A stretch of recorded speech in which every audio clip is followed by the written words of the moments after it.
Have you ever wondered what the ego is? And no, I'm not talking about that cocky cousin who always thinks he's the center of attention at family gatherings. The ego is something we all have, but do we really understand what it is and how it forms in our brains? Get ready, because we're about to dive deep into this journey to the center of our own heads. Welcome to Something Explained, Ego. Let's start with the basics. The ego comes from Latin and it means I. It's the perception we have of ourselves, our own internal I am amazing or I am a potato. But how does this perception form? From a young age, we start developing our ego with the help of our parents, teachers, friends, and even that nosy neighbor who always has an opinion about everything. Our brain, especially the prefrontal cortex, is busy creating a narrative about who we are. Imagine your brain as a Hollywood screenwriter, writing and rewriting the script of your life. But instead of winning an Oscar, it wins many moments of insecurity and the occasional nervous breakdown.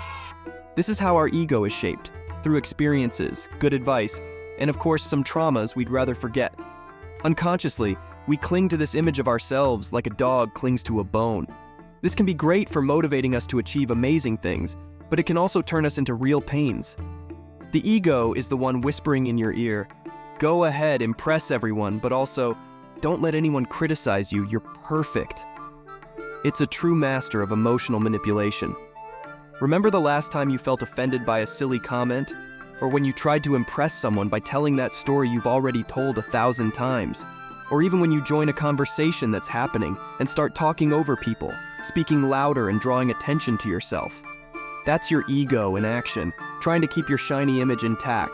But believe me, this constant struggle to keep the ego inflated can be as exhausting as binge-watching an entire series in one night, and the emotional hangover is almost the same. Life has a funny way of making us question our ego.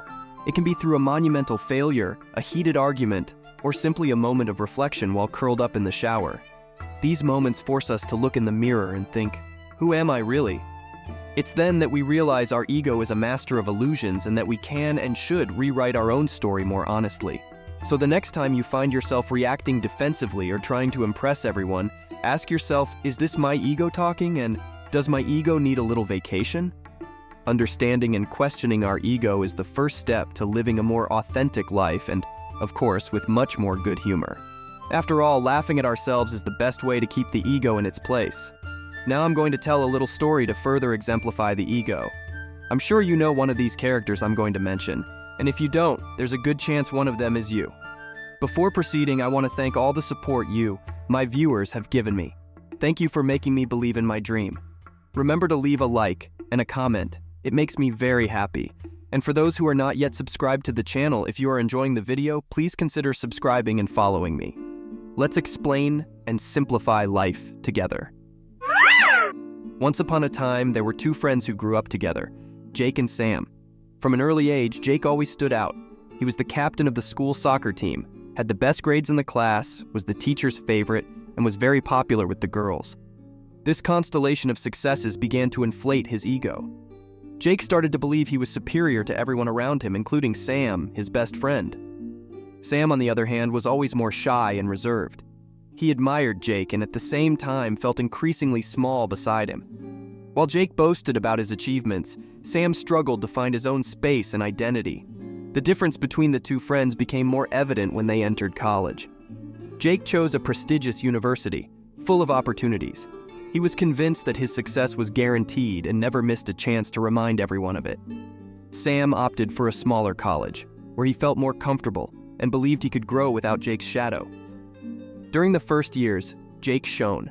He got involved in various activities, always seeking to be the center of attention. The more he was recognized, the more his ego grew. He despised those who, according to him, were not up to his standards, including Sam. Sam, on the other hand, found a welcoming community in his college. He discovered new passions and began to stand out in a discreet but significant way.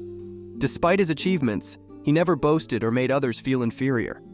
Sam was satisfied with his progress, and his self-esteem grew healthily. The paths of the two friends crossed again at a high school reunion. Jake, now working for a prestigious company, arrived with an air of superiority. He expected everyone to revere him, including Sam. To his surprise, Sam had also achieved success in his own journey. He had become a respected writer, whose books inspired thousands of people. During the reunion, while Jake incessantly talked about his accomplishments, Sam was approached by several former classmates who wanted to hear his stories and thank him for his inspiring words. Jake watched from a distance, unable to understand how Sam, whom he had always considered inferior, could be so respected and admired. This short story teaches us that the ego will always seem like the easiest way to achieve our life goals, always making us believe we are right, even when we are wrong. And while it might be that you reach what you're aiming for at the moment, you will find yourself at the top alone, without anyone to share what life has to offer best, enjoying good moments, and celebrating with the people we love.